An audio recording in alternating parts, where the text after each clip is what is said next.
Bonjour à toutes et à tous, je suis Aline Dardarian.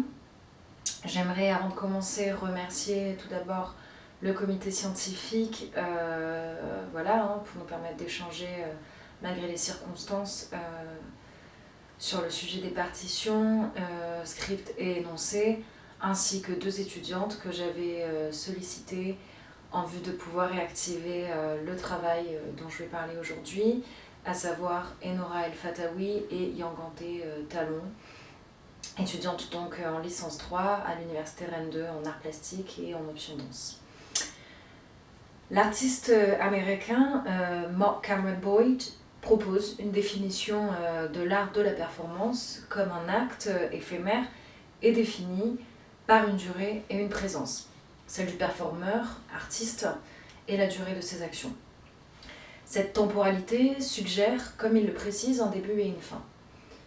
Ainsi, ce qui peut être documenté de l'événement n'est autre que ce moment liminal entre corps physiquement présent dans un espace sélectionné et dans lequel il ou elle a une tâche à accomplir, ainsi que son incarnation, en anglais embodiment, de l'expérience kinesthésique.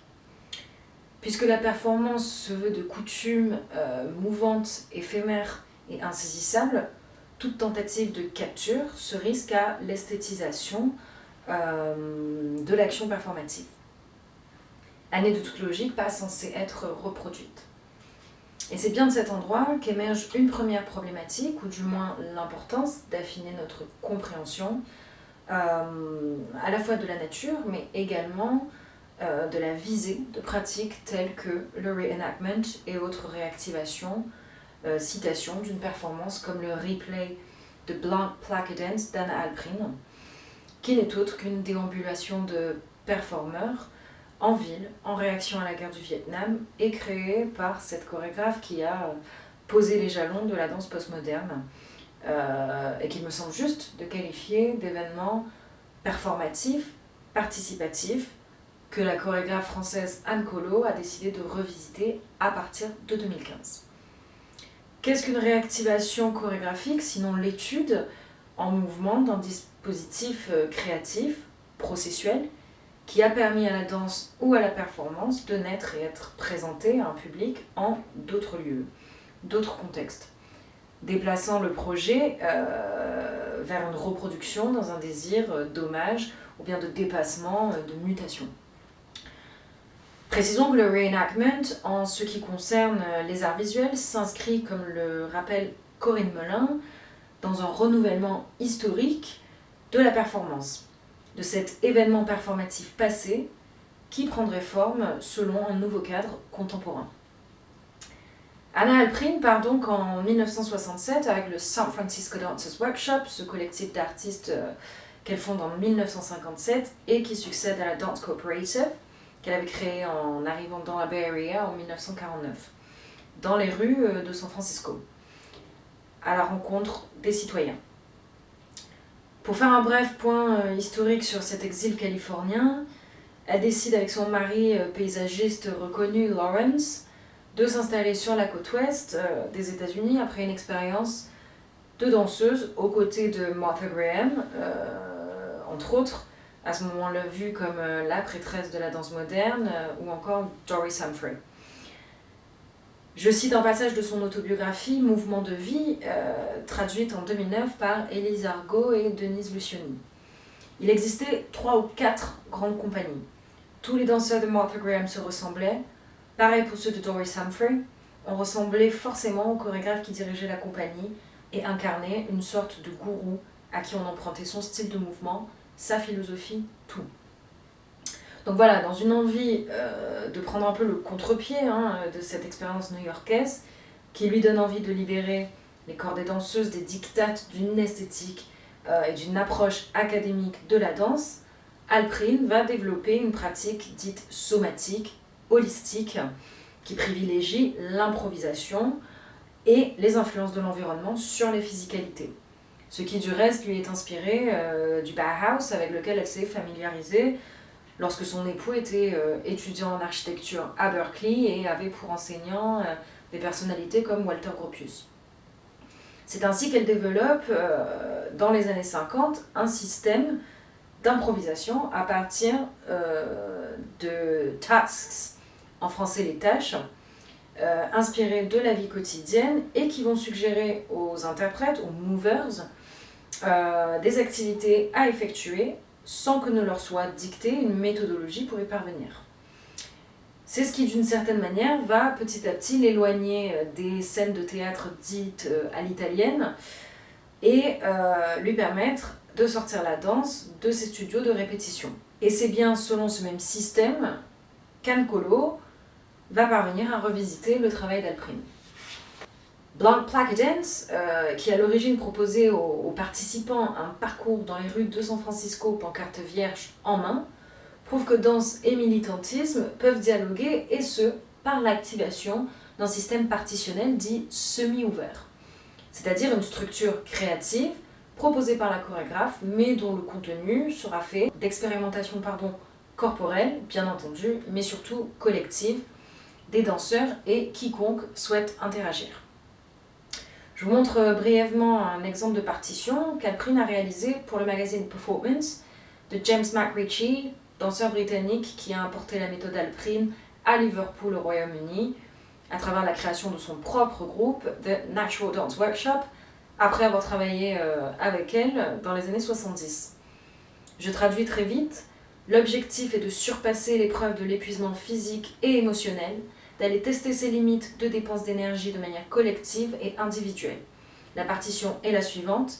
Chaque membre développe un mouvement rythmique précis qu'il ou elle peut répéter inlassablement avec beaucoup d'énergie jusqu'à l'observation naturelle d'un changement de tempo ou de motif qui entraînera un arrêt. Pendant ce temps, le reste du groupe peut apporter son soutien en partageant ses observations, un accompagnement sonore ou corporel, en tapant des mains ou des pieds par exemple. La partition de Blank Placket Dance est a priori assez simple. Il est question d'une longue marche silencieuse qui consiste à attiser la curiosité des riverains par le simple fait d'ériger ces pancartes blanches, comme lors d'une manifestation à laquelle tout le monde peut contribuer par la rédaction d'une note formulant sur un post-it distribué par un performeur collecteur ce pourquoi nous souhaiterions potentiellement manifester. En d'autres termes, si la curiosité des passants les amène à interroger les performeurs sur l'objet de leur rassemblement, leur est posée en retour la question « And you, what do you want to protest ?» Donc en français, et vous, contre quoi voulez-vous protester ? Qu'ils sont invités à exprimer par écrit donc. 50 ans plus tard, Ann Colo, chorégraphe française, témoigne d'une démarche artistique de l'hommage à la danse postmoderne américaine et entame un travail de réactivation de pièces éponymes telles que Blank Placket Dance. Grâce au réinvestissement des partitions qui lui ont été confiées par leur auteur et qui caractérisent l'œuvre alprinienne, Colo questionne leur contemporanéité et leur pertinence par rapport à l'actualité. En pensant à ma future communication, j'ai souhaité m'entretenir avec Pauline Pratto, qui je savais avoir été performeuse de la version lilloise du replay en 2017, en vue de questionner en quoi ce système partitionnel alprinien sollicité pour l'événement contribuait à la transmission d'un répertoire chorégraphique dont les protocoles font œuvre, et pour reprendre la formule introductive du colloque, font faire l'œuvre. À ce témoignage s'est rajouté bien plus tard, il y a à peine quelques semaines, celui de Marie de Montaignac, qui avait-elle participé à la version présentée dans le cadre du festival Hors Piste au Centre Pompidou à Paris en 2016. Suite à ma première rencontre en décembre 2019, je me suis interrogée sur ce qui, dans la proposition d'Ann Colo, transformait l'acte militant d'origine, véritable pied de nez aux lois américaines imposant notamment une certaine distance entre les marcheurs sur la voie publique à l'heure des grands chamboulements sociaux aux États-Unis, et qui par le passé avait coûté plusieurs arrestations à Alprin durant d'autres performances, en une citation chorégraphique possible grâce à l'emploi des partitions et fruit d'une commande d'institutions telles que le Festival Latitude Contemporaine à Lille ou celle du Centre Pompidou. D'autre part, sur l'importance de la parole des danseurs dans la tentative de disséquer une proposition chorégraphique de l'ordre de la reprise et comment celle-ci s'inscrit dans une histoire de la danse. En m'appuyant sur les témoignages vocaux et écrits de Pauline et Marie, ainsi que sur mes recherches relatives au répertoire d'Alprine, je vais tenter de démontrer comment la partition Blank Placket Dance semble d'emblée suggérer, tant à celles qui l'ont transmise qu'à celles et ceux qui l'ont reçue, d'y répondre activement et librement. Pauline et Marie m'ont précisé qu'elles avaient manifesté leur envie de participer en répondant à un appel à projet sans critères de sélection particuliers, si ce n'est une notion des pratiques corporelles en amatrice ou professionnelle, ainsi qu'un investissement sur 3 jours d'ateliers et les présentations publiques. Marie a ajouté que l'appel avait été largement diffusé auprès d'institutions de danse comme le master de l'université Paris 8, dont elle faisait partie. Les groupes furent chaque fois composés d'une trentaine de personnes et de manière éclectique, tout âge, sexe, nationalité, activité professionnelle confondues.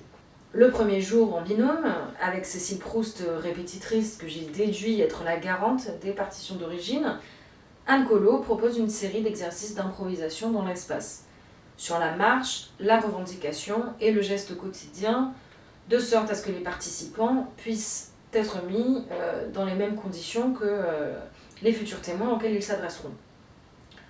Si Pauline, Marie ni aucun autre performeur n'a eu accès aux documents, qui ne furent divulgués vocalement ni visuellement, il semblerait qu'il se soit révélé être un véritable support ou point de départ du replay pour la chorégraphe et son équipe artistique.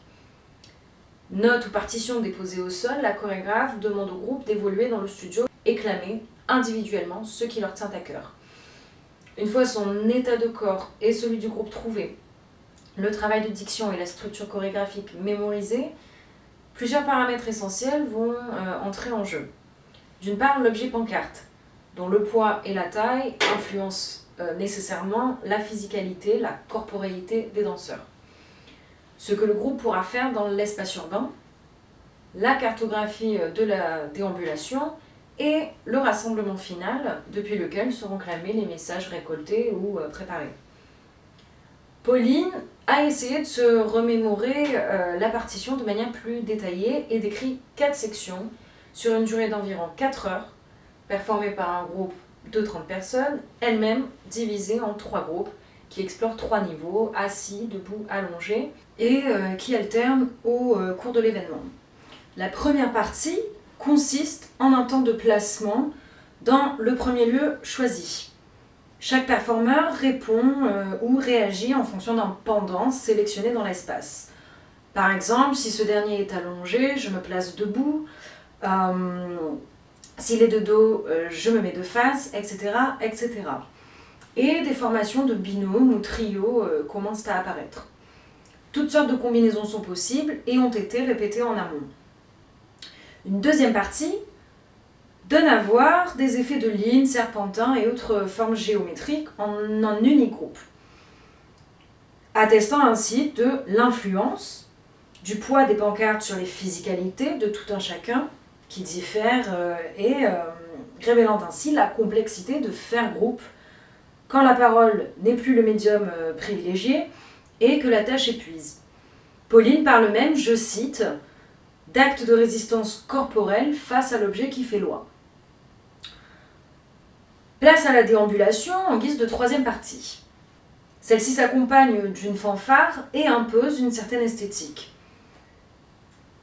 Du fait de la distance à respecter entre les marcheurs, donnant des allures de marche militaire, précise Pauline. Notons que le trajet a été répété sans les pancartes de sorte à introduire des temps de pause dans des zones définies par la chorégraphe. Ce qui, du reste, s'éloigne déjà de la version d'origine. Nous voyons bien comment se déplace petit à petit la performance à caractère activiste, dont la partition a structuré les possibilités hasardeuses pour faire événement, vers une pièce chorégraphique pour laquelle la partition permet la préparation d'un groupe à une future représentation. Enfin, vient le temps de collection des bulletins rédigés par les passants volontaires et leur partage oral sur la place publique par les performeurs marcheurs, comme Collot les surnomme. Là encore, il s'agit de créer un rythme pour que tout soit entendu. Pauline confie à ce titre qu'à se prendre au jeu, l'envie d'attendre un moment de silence stratégique pour clamer son message est tentant et participe de la notion d'individualité au sein d'un collectif. Tout comme Marie nous éclaire sur le fait que la chorégraphe, lors des répétitions, avait invité les performeurs à réfléchir eux-mêmes à des slogans et des protestations qu'ils auraient également l'occasion de verbaliser publiquement. Depuis les années 60, Alprin n'a même pas cessé de renouveler, ou plutôt de rejouer, sa performance. Et j'aimerais vous montrer un moment que je trouve assez clé d'un des reenactments de Blank Plaka Dance qui a eu lieu à San Francisco en 2015. La performance avait cette fois pour titre What Matters to Us.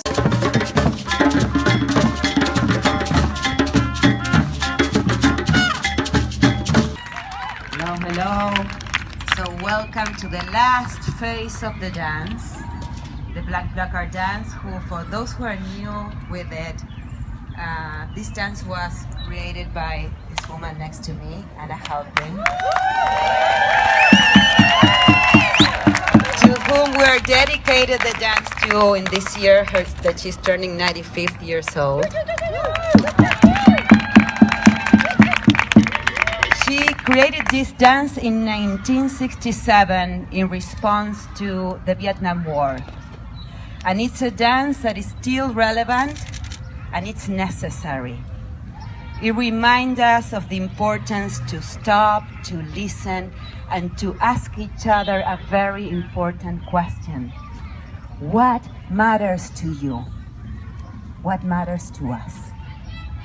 The placards are eyes that see and witness. They are ears that hear the stories of the people. And they are the hands that hold, contain, and collect those voices that wants to be heard. And we did it.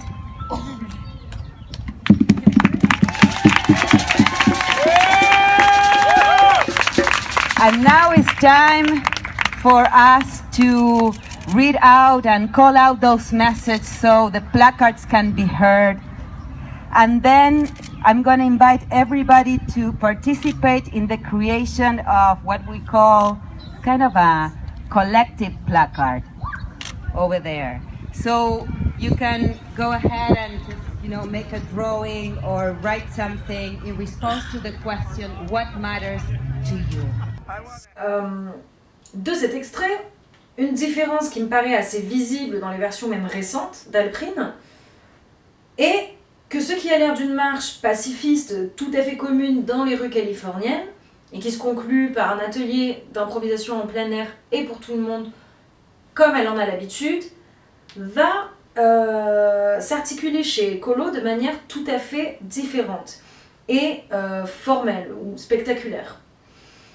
Les marcheurs-performeurs, qui effectuent toute une série de trajets aux différentes formes, s'accordent, comme je l'expliquais, sur des temps de pause et d'alternatives à la position debout pour, par exemple, montrer les pancartes sous un autre angle.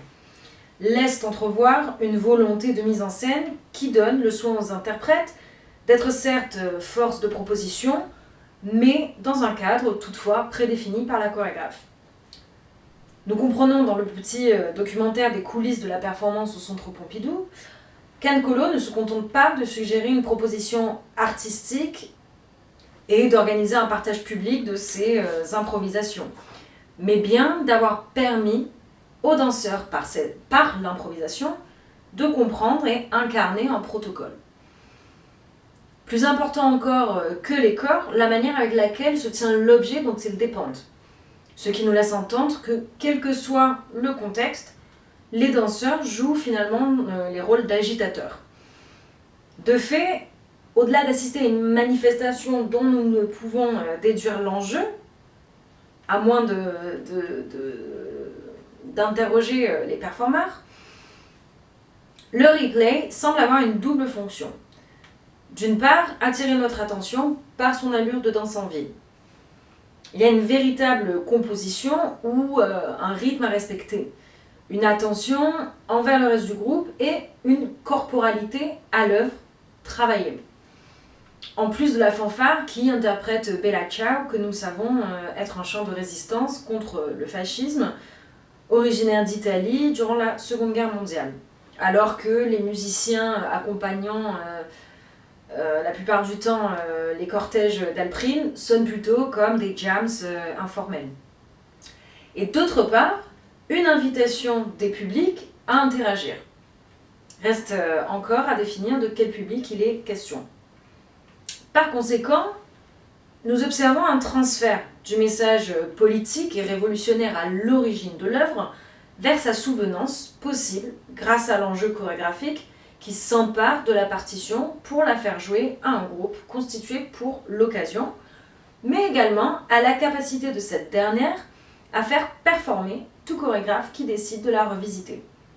Cela répondant du reste à l'un des enjeux artistiques et éthiques, me semble-t-il, du travail d'Anna Alprine, qui dénonce depuis toujours le système autocratique de la danse qui subordonne les interprètes aux visions et vouloirs des chorégraphes. Se pose pour conclure la question de la pertinence de jouer une version contemporaine de l'événement Blank Plaque Dance, m'amenant à interroger mes interlocutrices sur la méthodologie de transmission, non seulement du dispositif créatif, mais également de la genèse historique dont il est issu. Pauline, qui me racontait son improbable expérience de danser sans attendre un public, par exemple, m'a fait pointer du doigt que si la dimension activiste n'eût été forcée ni même suggérée par la chorégraphe Anne Colo, quant aux propositions corporelles du groupe de danseurs, le parcours à effectuer dans les rues de Lille pour quiconque connaît la ville semblait revêtir un objectif clair. Déplacer l'art, la danse ou le mouvement de ces institutions là où il ne se trouve pas. L'expérience bien différente de Marie, dont l'éducation à Paris 8, que nous savons très attachée à l'engagement politique de ses étudiants, avait de prime abord envisagé le replay comme une occasion de soulever des réflexions, notamment sur la situation précaire des intermittents du spectacle, ou encore, il voyait là un moyen de réitérer les thématiques relatives à la loi travail et les nuits debout, qui à l'époque agitaient le quotidien de la ville et de la faculté. Ce que je peux confirmer de mon endroit de masterante au département danse à cette même année 2016. Je la cite. En fait, j'ai plus eu l'impression de manifester joliment que de rendre hommage à une œuvre. Parce que ne récupérer que la forme d'une œuvre, pour moi, ce n'est pas lui rendre hommage, et c'est surtout échouer dans sa transmission. Je laisse cette réflexion en l'air, ce qui pourra peut-être ouvrir un champ de réflexion si jamais il y a des questions que je peux récupérer en mail ou suite au colloque.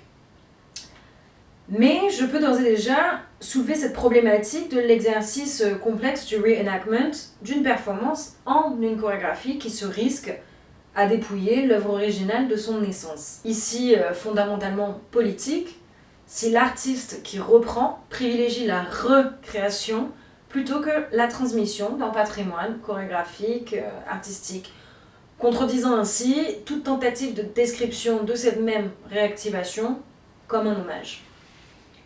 Comme m'expliquait Pauline, le festival Latitude est connu pour son caractère de médiateur culturel visant à familiariser tous les publics à la création contemporaine et la stimulation de, je cite, l'émancipation citoyenne. En conséquence, elle m'a laissé entendre qu'elle avait ressenti assez fort le désir de Colo de faire traverser des espaces presque toujours vides, des quartiers dits défavorisés et stigmatisés, des transports en commun pour finalement se rassembler devant la faculté de sciences humaines, ce qui n'est pas anodin. Au même titre, Marie, dont le récit s'est arrêté sur l'anecdote d'un petit groupe de performeuses dont elle faisait partie et tout issue de Paris 8, et qui s'était accordée sur le fait de dénoncer la tendance des chorégraphes français qui répondent aux commandes d'institutions prestigieuses telles que celle du Centre Pompidou, et qui, malgré ce, usent de la motivation des danseurs pré-professionnels qui s'investissent sans être rémunérés. aggravant ainsi leur précarité et démocratisant la méthode en clamant « Marche du bénévolat » dans le hall du fameux centre Pompidou dans la dernière section de la performance. Marie réfléchit à cet égard et me dit « Pour nous, c'était surtout drôle de l'oser et en même temps, ça nous semblait important de nous approprier cette œuvre qu'elle-même s'était appropriée. Nous nous sommes en quelque sorte immiscés dans son projet protestataire pour protester avec elle, mais aussi contre quelque chose qu'elle pratiquait et que nous n'apprécions pas. » Dans Blank Placa Dance Replay, les corps danseurs deviennent des corps passeurs, véritables vecteurs de communication entre la ville, celles et ceux qui l'habitent, et l'art, par la simple tâche de rassembler un groupe de personnes pour leur faire danser un objet, cette pancarte blanche sur laquelle tout peut être écrit, tout peut être dénoncé, contesté. Deux grilles de lecture émergent alors et répondent chacune aux critères de l'acte de performer une partition semi-ouverte qui, même si son contexte d'émergence n'a pas été évoqué, prouve par sa pratique, c'est-à-dire l'expérience et l'appropriation qu'en ont fait certaines à qui elle a été transmise, par exemple, et ses témoins, un outil artistique de protestation collectif et en mouvement. Un début qui attise, un milieu qui s'improvise de manière structurée, une fin qui se partage et laisse des traces, écrites, témoignées, criées ou incarnées. Je vous remercie de m'avoir écouté. Les pancartes étaient prêtes. Je suis assez triste qu'on n'ait pas pu réactiver notre Blank Placa Dance aujourd'hui, mais vous souhaite une bonne continuation pour cette journée de colloque que je suivrai à distance depuis Marseille. Merci beaucoup, au revoir.